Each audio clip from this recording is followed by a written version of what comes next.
best bets in college football betting.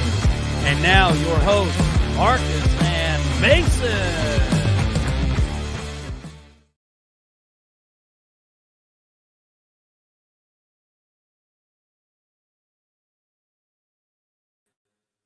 Sorry about that, folks. I had the mute button on, of course, because I was trying to clear my throat before you guys got on here. Thank you so much for tuning into the First and Long College Football Show. We are live, as you can see. I appreciate you joining us for Between the Lines today, our college football betting show here at First and Long College Football. If you're new to the channel, I hope you'll consider hitting that subscribe button. We've had an absolute ball talking college football with you guys in 2024, and had a great time last year, and the channel's really starting to grow this year, and it's been a lot of fun. What we do on this show, we're not glued to any of the big games that we talk throughout the week. We're literally looking for our best bets against the spread, against the lines in Vegas, and we bring them to you guys every single week. I started off hot. I didn't have a great week last week. 4-7 I was last week. A few too many picks, I think, for me last week. I had a couple of games where I picked multiple picks on the same game. Shouldn't have done that. I think it kind of bit me in the butt there. But I'm totaled at 18-17. I'm still over 500 for the year betting. And the last 2 weeks, I've hit both of my money line picks. So definitely positive on the money there so far this season. And I feel like I've got a really good batch of picks. Mason was 13-16, and we both had one that was, we broke even there with the casino. But he was 13-16-1 heading into week 4. I got to go back and check up on all his stuff. Mason is typically here with us. He is out on a cruise ship as a hurricane is approaching, so therefore he is having to kind of float around out there in the ocean until this thing passes us. So Mason will be back at some point this weekend, and look forward to seeing you, buddy. Stay safe out there. Hopefully the dock is still sitting there for you to be able to get off that big old boat by the time you get on that side of Florida. And I'm surrounded by patio furniture right here in my little area. We're battening down the hatches here in Georgia, getting ready for a Helene, I guess it is. But not going to stop me from bringing you college football best bets of the week. Thank you again so much for tuning in. I certainly appreciate it. Let's jump into it. I typically try to start off with the bigger games first, and Mason, like I said, has sent me his picks for the week. So he did have a pick on the UGA and Bama game going on this weekend. Obviously, that is the biggest game of the weekend. Georgia going to Tuscaloosa. Looks like that area is going to get some rain, I guess, today, but it's not going to be raining for the game or anything. It doesn't look like. So that seems, at least right as of right now, you never know with these storms and stuff. But Georgia is favored by 2 points at this point. Mason had Georgia by 1.5, so we'll give them the 1.5 because there's probably somewhere out there where you can get a 1.5 on this football game. But I'll read you Mason's kind of explanation on this. He says, I don't have a ton of logic to pump into this pick. Yeah, because this is a pick'em game, absolutely. It is basically a pick'em, but I trust this UGA defense more than Bama's, and I think that is the difference in this ball game. Georgia will find a way to limit the explosive plays that Bama has been relying on. And, the more and more I've looked at this football game, I tend to agree with Mason for the most part. This game is still a pick'em, right? I think Georgia has an advantage as far as their defense. I'm not exactly sure, that Georgia has an advantage on their defensive line or anything like that, but the secondary is really, really good. And this Georgia defense, while it may not be the most disruptive in the world, it is good at stopping big plays, right? And I think that's definitely a big deal. All right, let's keep it going here. Let's see what other games he's got picks on. He's got one in the Oklahoma State at Kansas State game, so let's go to that. That's one of the premier games of this weekend. A Big 12 showdown. Both of these teams lost last week. Will the real contender please stand up? And this is a put up or shut up game, probably a college football playoff eliminator for these teams, right? So Oklahoma State going on the road after being beat by Utah. Mason says that he's got the under 55.5 in this football game. He says, I like KSU defense, particularly on the defensive line, and they have not shown an ability to score consistently on offense. I think it's lower scoring. I think this is a pretty good pick. I think this is one of the better picks of the weekend. If you can still get it at 55.5, I'm going to have a bet on this game as well. I'm done with the 2-for-1 specials, though. I feel like I learned a lesson on that last week, so I'm done with the 2-for-1 specials. So the graphic that I have on the screen right now, it shows Kansas State by a 2.5-point favorite. Everybody's bet that line at this point. So now it's at -5 for Kansas State there at home. And with all that line movement, at 2.5, I feel like there's a half point there. I feel like Kansas State wins this football game by a field goal, honestly, is what I think is going to happen. So with that being said, I'm taking Oklahoma State +5 in this football game. I know you can get a +5. I just checked this number, so you can go get this thing right now. And maybe you even wait a little bit and it keeps going. I'm not sure. You know, there's ways to check on that type of thing. But I'm comfortable with the +5. And my basic rule here with the Big 12 is there's going to be close games amongst all these teams. I mean, we just saw it last week with Oklahoma State and Utah. Now, if Cam Rising was playing, I think Utah wins by more than 3.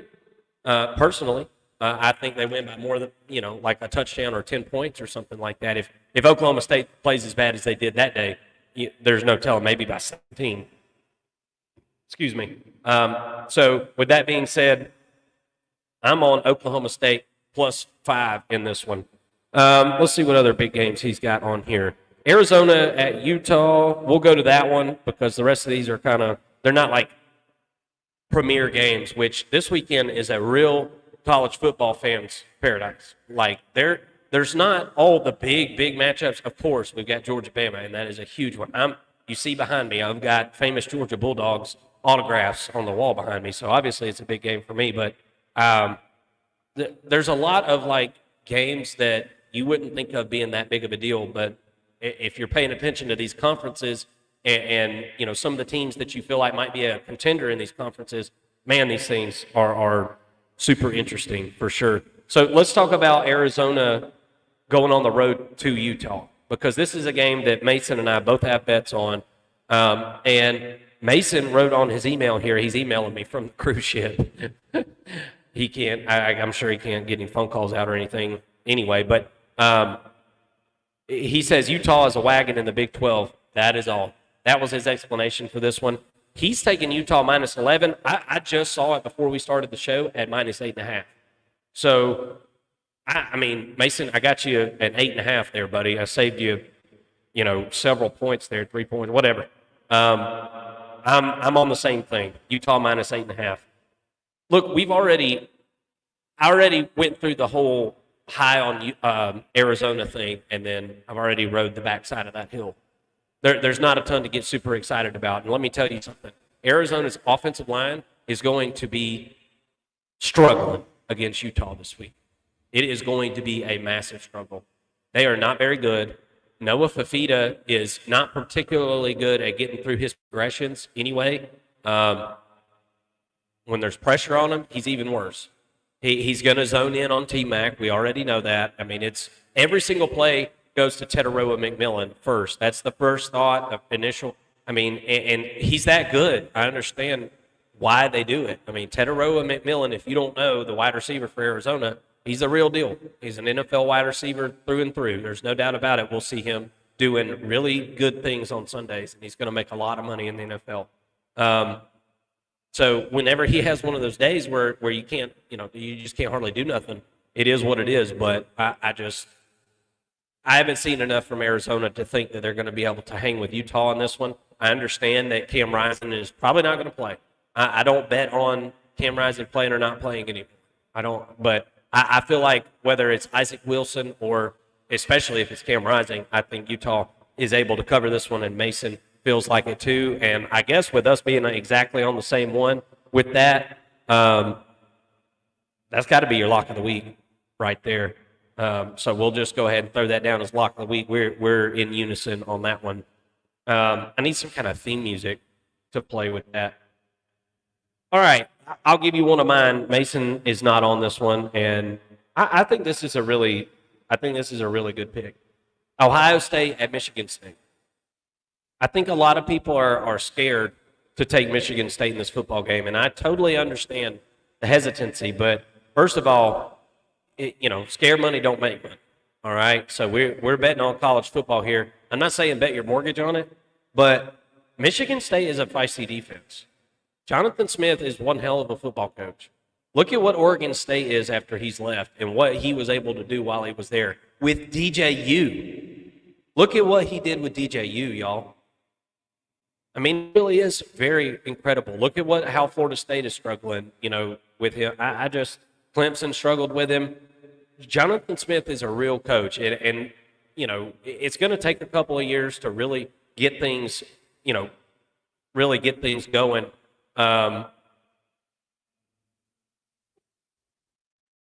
You guys will have to give me just a second. I'm sorry.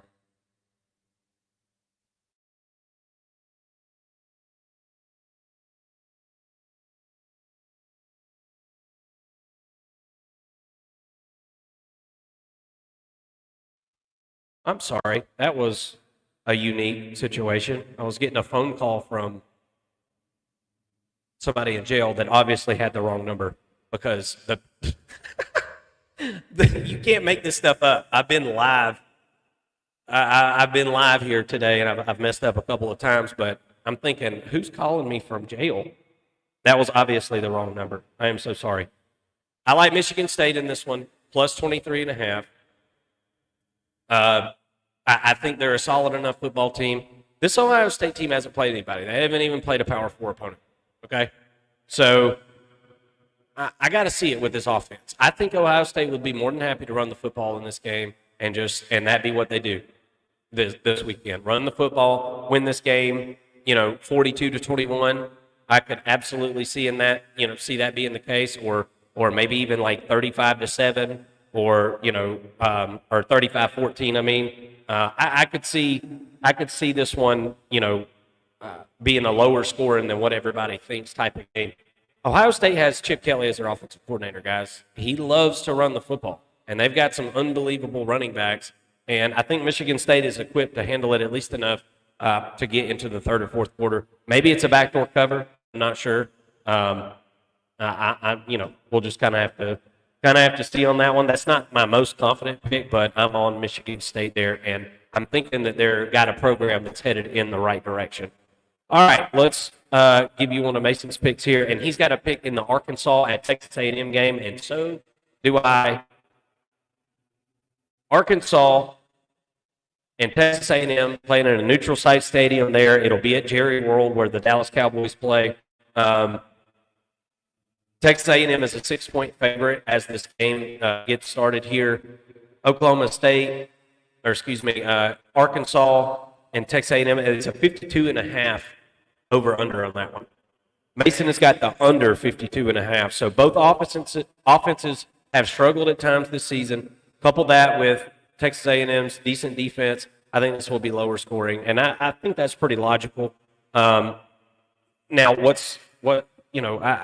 I think this line has already came down a little bit, so you're going to have to go check your local listings, right, and see if you can still get that 52.5. I'm not betting the over and under in this one because this game seems unpredictable to me. Now, is it predictable to think that Texas A&M is going to win the football game? They've won 9 out of the last 10 in this series, okay? So it's a pretty good chance. Almost none of the games are blowouts, ever. I mean, largest margin of victory in the last 20 years for Arkansas, I think, was like 10 points. And Texas A&M hasn't exactly, tore it up either. There was a couple of instances where they won by 10 or 14, and I don't see that happening this time. And the reason I say that, I don't think Texas A&M has the offense to put Arkansas away in this football game. I really don't. Arkansas doesn't have a great defense. I think it's kind of weak on the back end a little bit. But let me tell you something. On that front end, at least starters-wise, they're really, really good. They're really, really, really good. So I think that Arkansas is going to be able to hang in this football game. I really like Taylon Green. I like the whole situation on offense a whole lot better. Jaquindon Jackson there at running back. I think Arkansas might be able to win this football game, y'all. I really do think that Arkansas might be able to win this football game, but I definitely think they can keep it within 6. Give me Arkansas +6 in this one. Whoever just called me from jail is calling me from jail again. So I'm not the type of person that gets phone calls from people from jail. So that's just like absolutely blowing my stinking mind right now. And of course, I'm live on the show while it's happening. They're going to get my voicemail and realize that I am not who they think they're calling.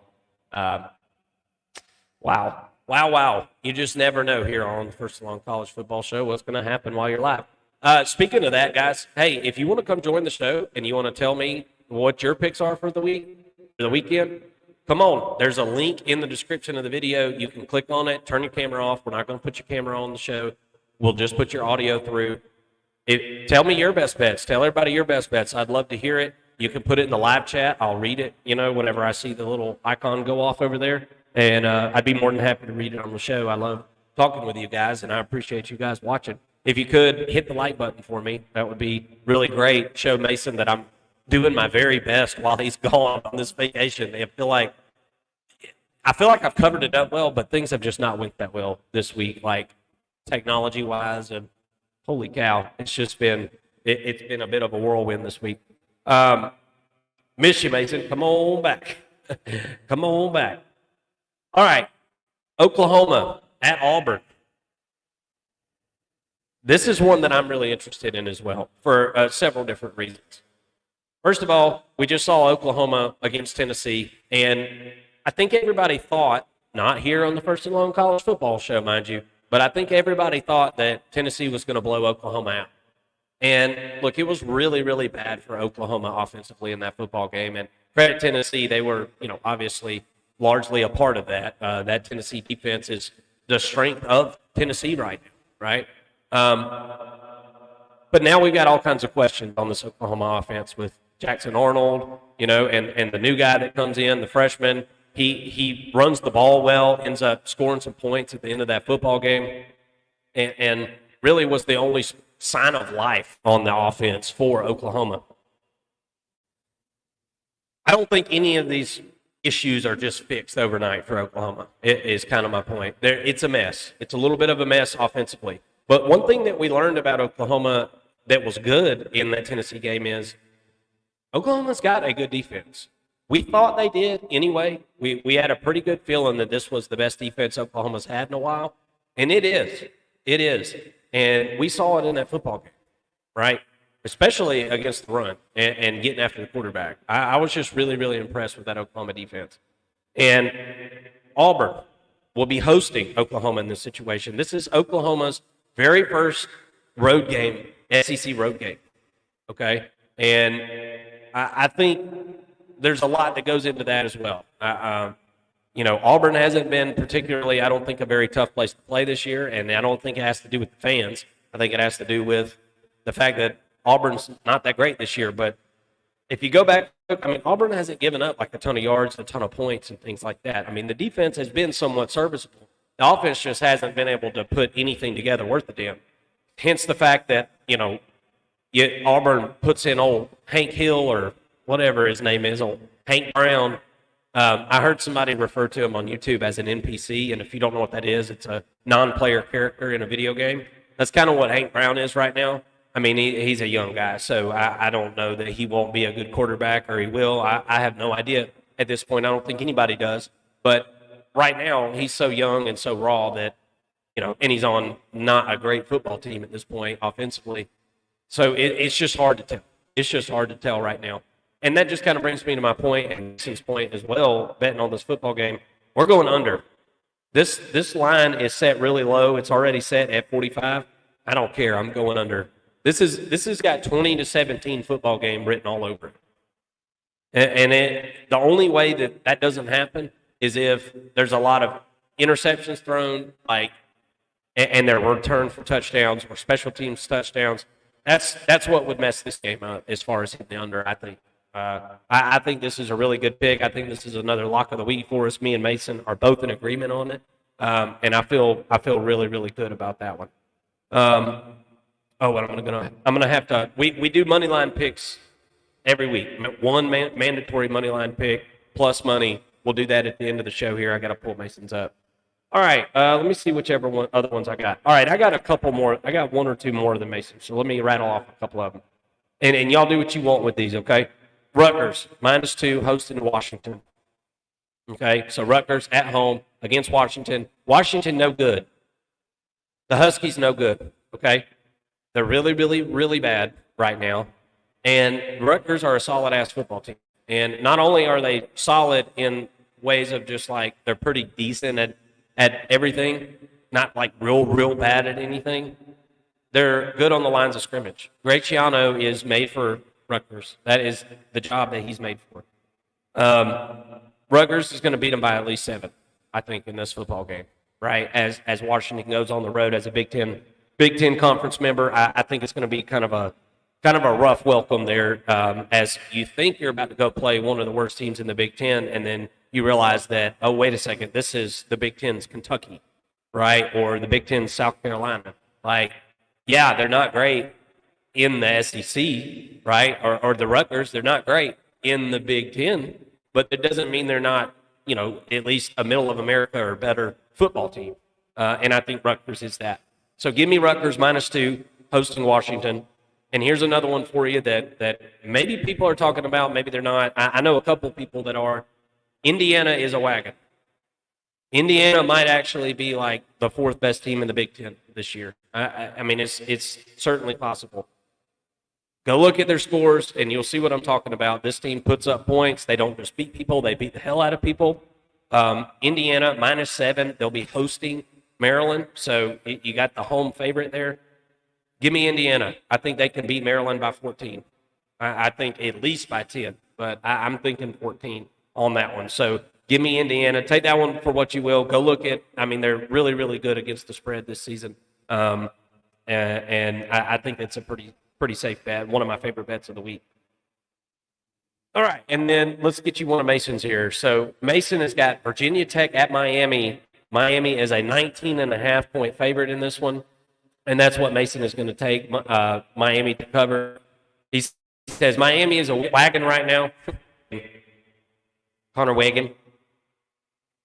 Miami is a wagon right now. 3-1 against the spread. The only game they didn't cover was against FAU, where they missed a 48-point spread by 1 point, so 1 by 47. Virginia Tech needs a lot to go right to cover in this game. And Virginia Tech, let's just be honest with you, they've been disappointing this year. A lot of people had pointed at this team thinking, okay, that this might be a little bit of a team on the rise. Maybe they can, make a little bit of noise. And they said, no. Nope, not good enough. And Miami is good enough. Miami is very good, y'all. Cam Ward is very good. Now, Cam Ward hasn't had one of his, really bad games. We saw at Washington State, every once in a while, he would have a really bad game. Excuse me, I'm going to get a little drink here.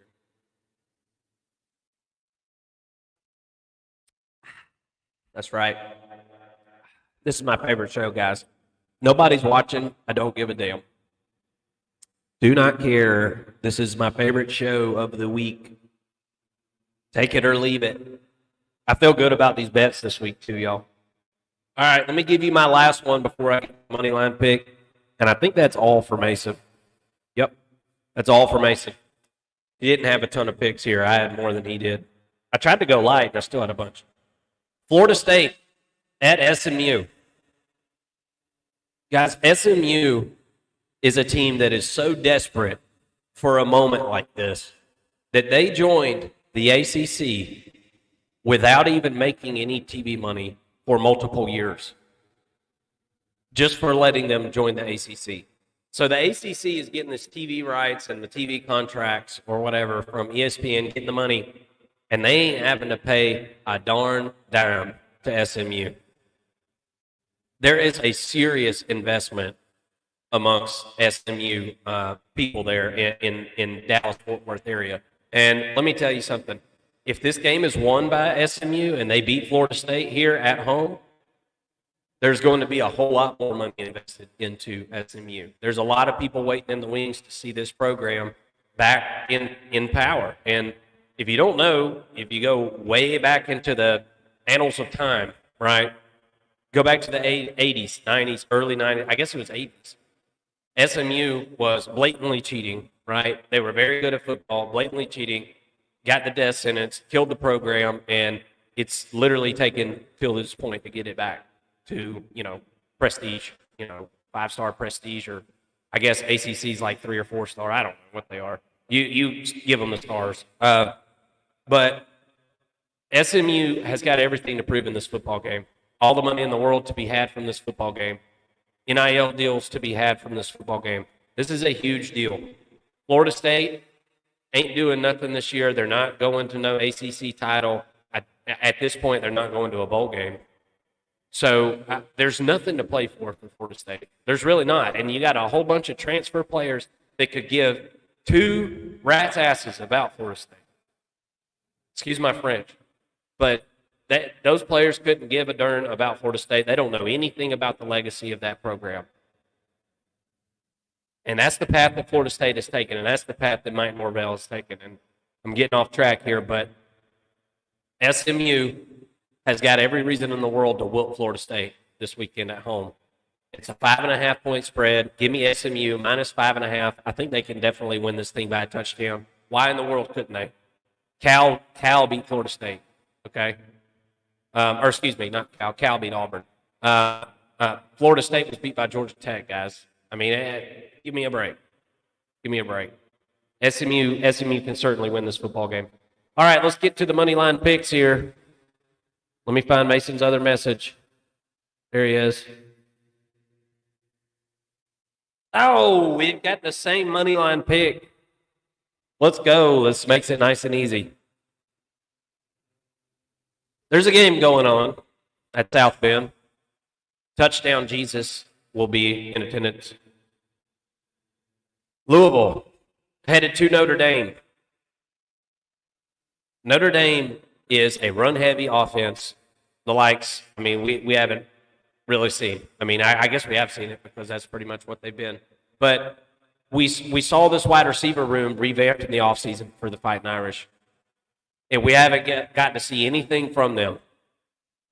If there was one weakness on this Louisville defense, in my opinion, it's the defensive secondary. And there ain't not a darn thing that Notre Dame can do to exploit it. Nothing they're going to be able to do. They might be able to do it once. They might be able to hit one play, but they can't do it all game. They're not going to do it all game because the problems that Notre Dame has in the passing game right now can't be fixed during a season. They should have been fixed in the offseason, but Riley Leonard, dealing with surgeries and things, he wasn't able to go 100% this offseason and work with all his guys and build continuity and do all the things that you do in the offseason to get better as a passer. Yes, he can run the football well, but this defensive line for Louisville is not bad. And for all intents and purposes, everything I've seen this year, Louisville has hit on their transfer portal additions this season. I'll read you some of what Mason said here about this football game. He said, my money line pick of the week is Louisville over Notre Dame. Louisville is a 6.5-point dog in a game that I think it should be a pick 'em. The Irish offense has looked better of late, but still lacks an explosive passing attack. Notre Dame will rely on the run game, and the Cardinals have done a good job stopping the run so far against the lesser opponents. This will be the real test for Louisville going on the road, and I think they will be up for it. I agree with everything he says there. Louisville has everything to prove here. It's kind of like the SMU thing. And Louisville, by the way, beat Notre Dame last season, guys, 33-20. Do you think that this Notre Dame team is better than what they were last year? I don't. Have you seen all the injuries that they've got on the offensive line at this point? Multiple guys going down for the season. So that's a whole nother reason. They're not going to get the push that they wanted. And oh, by the way, 4 out of 5 starters gone from last year on that offensive line. So not only do you not return a bunch of guys this season, now 2 of them have went down with season-ending injuries. And another one went down last week hurt as well. So there's 3 hurt. There's just too much working against Notre Dame in this situation. I think Louisville has a chance to possibly be the second-best team in the ACC, maybe the third behind Clemson. I'm not sure. And that's what we're going to kind of find out this weekend. Give me Louisville on the money line. Mason says give him Louisville on the money line.